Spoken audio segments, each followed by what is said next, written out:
কতদিন হলো হয়েছে এগুলা? এগুলা তো বেড়ায় আবার ভালো হয়, আবার বাইর হয়, আবার ভালো হয়। এক বছর কমে আবার বের হয়, কমে বের হয়। এক বছর থেকে সমস্যা। এক বছরের মতো। কি কি ট্রিটমেন্ট করছেন? এই তো কইলাম হোমিও খাইছি, এলোপ্যাথি খাইছি, আবার এই যে নতুন মুখ হয়ে বেড়াইছে, এই যে দেখেন এই যে। ও আচ্ছা, দেখি এই হাতের যেটা জখমের মতো হয়ে গেছে। পুরো শরীরে এরকম, তো আমার পায়েও হয়েছে।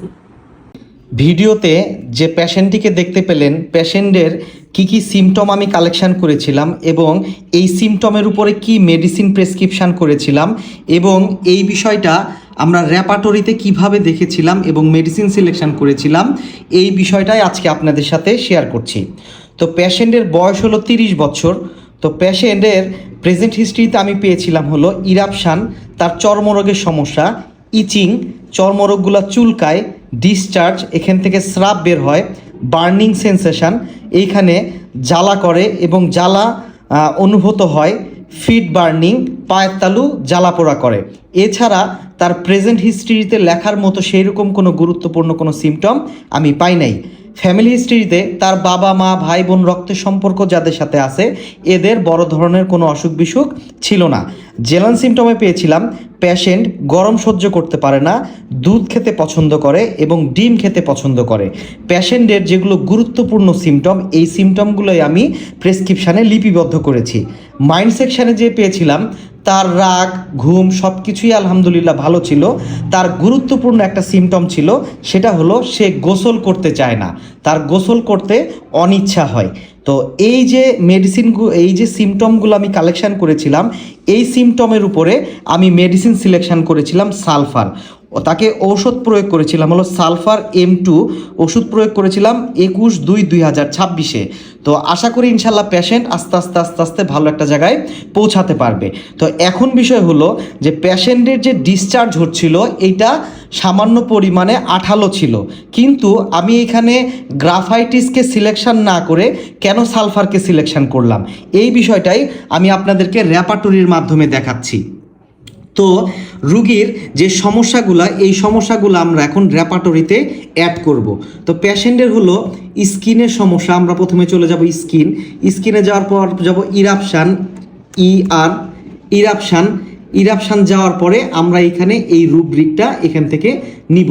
তো এইখানে আমরা সালফারকে ফার্স্ট গ্রেডে দেখতে পাচ্ছি। তারপরে তার এই সমস্যাটা চর্মরোগটা চুলকায়, ইচিং ইরাপশান, আমরা এই রুব্রিকটাও নিব। এইখানেও আমরা সালফারকে ফার্স্ট গ্রেডে দেখতে পাচ্ছি। তারপরে পরবর্তীতে যাব হলো তারিশটা জ্বালা করে, skin burning, BUR, burning sensation, এখানে আমরা এই রুব্রিকটা নিব। এইখানেও আমরা সালফারকে ফার্স্ট গ্রেডে দেখতে পাচ্ছি। তারপরে চলে যাব হলো তার এইখান থেকে রস বের হয়, স্কিন, তারপরে হলো ইরাপশান, চর্মরোগ, তারপরে ডিসচার্জ, DIS, ডিসচার্জিং, এখানে আমরা এই রুব্রিকটাও নিব। পরবর্তীতে আমরা চলে যাব হলো জেনারেল সিমটমে। রুগী গরম সহ্য করতে পারে না, hot weather aggravation, HOT, hot weather aggravation, রুগী গরম সহ্য করতে পারে না, এই রুব্রিকটা নিব। তারপরে রুগীর পায়ের তালুতে জ্বালা করে, feet burning, BUR, burning pain, এইখানে আমরা এই রুব্রিকটাও নিব। এইখানে সালফার হলো ফার্স্ট গ্রেডে রয়েছে। পরবর্তীতে চলে যাব হলো ফুডে, রুগী কি খেতে পছন্দ করে। এইখানে দেখছি রুগী মিল্ক, MIL, মিল্ক, ডিজায়ার শব্দের অর্থ হলো পছন্দ করা, আমরা এই রুব্রিকটাও নিব। তারপরে রুগী দুধ খেতে পছন্দ করে, চলে যাব ফুড, মিল্ক, MIL, মিল্ক, তারপরে হলো ডিজায়ার, তার মানে রুগী দুধ খেতে পছন্দ করে, আমরা এই রুব্রিকটাও নিব। নেওয়ার পরে তারপরে গুরুত্বপূর্ণ সিমটম যেটা আমি পেয়েছিলাম মাইন্ড সেকশানে, সেটা হলো সে গোসল করতে পছন্দ করে না। মাইন্ডে যাওয়ার পর অ্যাভারশান, অ্যাভারশন শব্দের অর্থ পছন্দ করে না। কি পছন্দ করে না? গোসল করতে পছন্দ করে না। ব্যাথিং টু, গোসল করতে পছন্দ করে না। এইখানে সালফার ফার্স্ট গ্রেডে রয়েছে, একটাই মেডিসিন। আমরা এই রুব্রিকটা নিব। নেওয়ার পরে আমি যে সিমটমগুলো কালেকশন করলাম, এই সিমটমের উপরে কি মেডিসিন আসছে এইটা আমরা এখন দেখব, ইজিক্যাল টু দেখব।